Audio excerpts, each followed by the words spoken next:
আসসালামু আলাইকুম। আপনাদের উপর শান্তি বর্ষিত হোক। শুভ সকাল। হঠাৎ করে চোখে পড়ল কলা গাছের একটা কচি পাতা।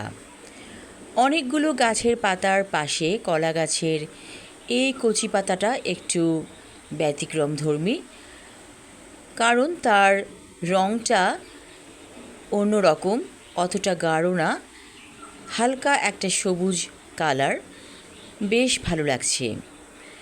দূরে গাছের ডালে পাখিরা কিচিরমিচির করছে। অনেক অনেক ভোরেই পাখিরা জেগে উঠেছে। তাদের কিচিরমিচির শব্দ শুনতে ভালো লাগছে। প্রকৃতির সব কিছুই কর্মব্যস্ত। এই যে পাখিরা ঘুম থেকে উঠেছে, তারা খাবারের সন্ধানে বের হয়েছে কিছু পাখি, আর কিছু পাখি চিন্তা ভাবনা করছে কি করা যায় কি করা যায়। তাদের এই যে দল বেঁধে কিচিরমিচির করা, অবশ্যই তাদের ভাষায় তারা কিছু বলছে। খুব জানতে ইচ্ছে করে পাখিদের কথা, কিন্তু কখনোই জানা হয়ে উঠবে না এ জীবনে। এই ইচ্ছেটা অপূর্ণই থেকে যাবে। তবে যতটুকু ধারণা করতে পারি, মনে হচ্ছে এ ধরনের কথাই তারা বলছে। সুন্দর একটা ভোর, স্নিগ্ধ প্রকৃতি, আর বাতাসটাও ভালো লাগছে। হালকা একটা মৃদুমন্দ বাতাস বয়ে যাচ্ছে। আসলে কিছুদিন আগে অনেক গরম ছিল। ভেবেছিলাম হয়তো ঠান্ডা কবে অনুভব করা যায়, কবে পাবো শীতল প্রকৃতি। আল্লাহর কি নিয়ামত যে আসলেই প্রকৃতি শীতল হয়ে গেছে। তিনি কি না পারেন, আল্লাহর কোন কোন নিয়ামতকে আমরা অস্বীকার করব। দূরে ছোট একটা হলুদ রঙের পাখি, মুখের দিকটা একটু কালো, লেজও কালো, সে খুঁটে খুঁটে গাছের পাতা খাচ্ছে। এই দৃশ্যটা আমাকে কে দেখালো? আমি হঠাৎ করেই দেখলাম দৃশ্যটা। এই দৃশ্য আমাকে দেখিয়েছেন আল্লাহ তাআলা। আমি বারবার সুন্দর সুন্দর দৃশ্য দেখে মুগ্ধ হয়ে যাই এবং আল্লাহকে কৃতজ্ঞতা জানাই। এই যে সূর্যের আলো পাতার ফাঁকে পড়ে, পাখির কিচিরমিচির শোনার শব্দ, দূরে হাঁসেদের ভেসে যাওয়া জলাশয়ে, তিনিই তো আমাদেরকে দেখাচ্ছেন।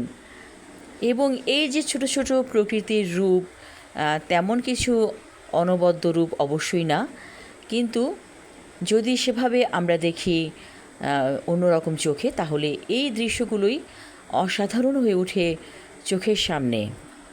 আমরা যদি শুকরিয়ার মধ্য দিয়ে জীবনকে অতিবাহিত করি, তাহলে আমাদের কাছে সব কিছু ভালো লাগবে।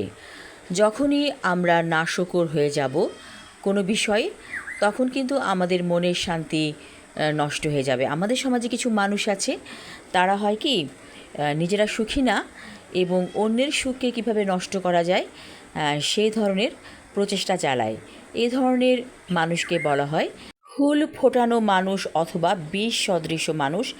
আপনার শরীরে যদি একটা বিষ ফোড়া হয় এবং সেই বিষ ফোড়া যদি পেকে যায়, টনটন করে ব্যথায় সেই জায়গাটা, ঠিক সেই রকম এই মানুষগুলো মানুষকে বিরক্ত করার জন্যই তার বাসায় আসে এবং উস্কানিমূলক কথা বলে আপনাকে বিরক্ত করবে। আপনার সারা দিনটাই মাটি হয়ে যাবে।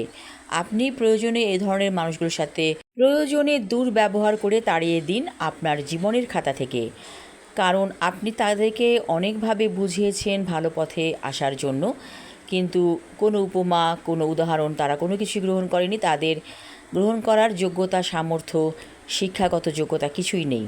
তো আপনি কি করবেন? এ ধরনের মানুষদের সাথে মিশবেন না। এ ধরনের মানুষ আপনার সাথে যত মিশবে তত আপনার জীবন নষ্ট হবে। আপনি একা থাকুন, প্রকৃতির সাথে মিশে যান, প্রকৃতির নেপথ্য স্পন্দনকে অনুভব করুন। আপনি মহাবিশ্বের সাথে কানেক্টেড হয়ে যান, তখন দেখবেন আপনি একটা নিজেই মহাশক্তির সাথে জড়িত হয়ে আছেন এবং আপনি একটা শক্তি। তো যাই হোক, আমরা মহাবিশ্বের সাথে একাত্ম হয়ে যাব যখন আমরা প্রকৃতির ছন্দকে বুঝতে পারবো, প্রকৃতির সাথে আমরা পুরোপুরি মিশে যাব, তখন আমরা বুঝতে পারবো যে কিভাবে মহাবিশ্বের অংশ হওয়া যায়। উই আর কসমিক ট্রাভেলার, অর্থাৎ আমরা মহাজাগতিক মুসাফির। কিছুদিনের জন্য পৃথিবী ভ্রমণ করছি এবং একসময় এই ভ্রমণ শেষে আমরা চলে যাব আরেক ভ্রমণে। সেই ভ্রমণটা যেন শান্তির হয়, সেই জন্য এই দুনিয়াতে আমরা ভালোভাবে চলব সেটাই আল্লাহর নির্দেশ, এবং আল্লাহর নির্দেশ আপনি যখন পুরোপুরি পালন করবেন, আপনি অবশ্যই ভালো থাকবেন শারীরিক এবং মানসিকভাবে। সবাই ভালো থাকুন। ধন্যবাদ।